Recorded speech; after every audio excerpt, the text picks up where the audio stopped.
my students to train how you fight. This is an important concept in the martial arts because if you train unrealistically, including context, that is clothing and environment and whatnot, you tend to have a disconnect between the reality and the training.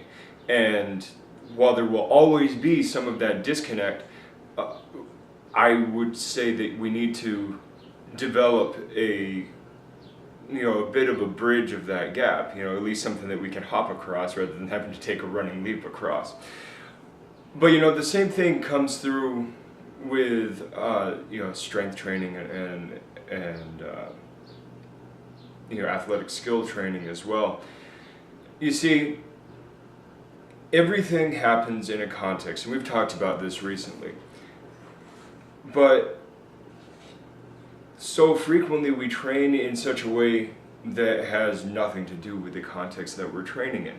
Now, if you were doing just gross motor movement, strength training, just dress for the occasion, because while lifting is in fact a skill, and a skill that you should learn well, and so you don't injure yourself, because you're not training your skill set for your activity, it's not so imperative that you train in military fatigues or whatever.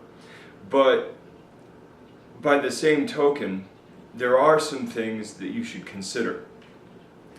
Speaking on heavy lifting, in fact, is the age-old argument of with or without support. You can always lift more when you have exterior artificial supports to bolster your joints. Specifically, leg wraps, ankle supports, elbow wraps, belts. These things allow you to lift more. And I suppose if you are training for any type of strength event that allows supports, that it would be okay for you to train that way. But my inclination is that you want to strengthen those joints as much as possible, which means training without the supports, because the more your joints have to actually bear on their own and basically provide stress to them, the more that they will recover stronger and you will develop yourself.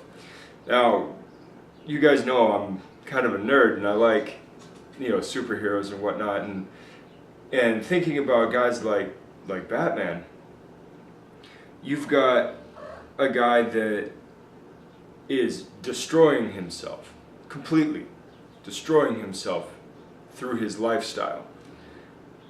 His training needs to support healthful recovery and stronger recovery over time. And if he's training with all these supports on all the time, he will find himself deteriorating faster. But here's an interesting thought, and this was what spurred on the idea for me talking about this, is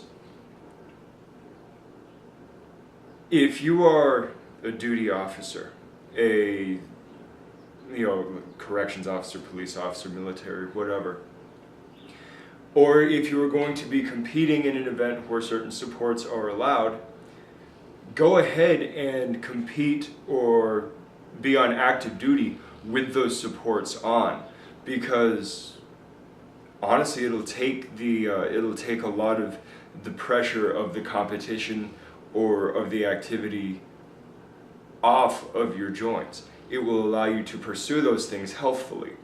However, your training, where the chaos is largely removed, you should be training without any of that artificial support. Unless, of course, you're injured. Always the exception. But you should be training without those supports, because you want to have strong knees, strong hips, strong back, strong shoulders and elbows. You need those things to be strong and healthy, and your training is what's going to develop the health and the damage resistance potential in those joints. So yes, on the one side, you got to train how you fight. You got to train how you compete. You got to train how you live. But at the same token, sometimes live with a little extra security. but train with a little extra chaos. Sometimes flip the tables a bit, because in the long run, you're alive and life wants to keep living, and you might as well do so in relative comfort and strength and ability rather than being doomed to being crippled in a rolly device in your later years. So just something to think about. Really focus on what you can do to make your joints healthier, your muscles and tendons stronger, what you can do to develop your cardiovascular strength and resistance. Hint, it's not running a lot. Do things that will support your physical and mental health in your training. And when it comes to action time, do everything you can to use every bit of support available to you so that you are mitigating damage from all angles. If you're going to be a superhero, you better be wearing, knee wraps and elbow wraps and, brace support, girdle support and whatnot when you're in action. If you're in military, law enforcement and whatnot, you know what? The gear belts wreak havoc on your back.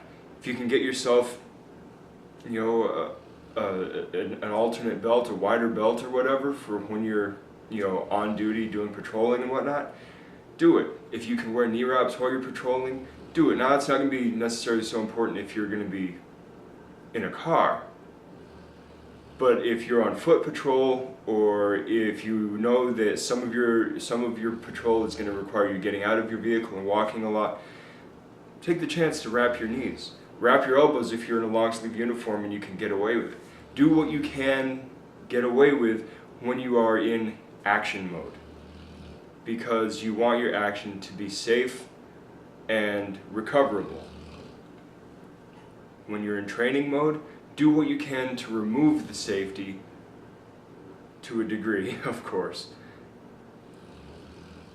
So once again, attacking it from both sides, because health and ability and strength and mobility and soundness of mind are so much more important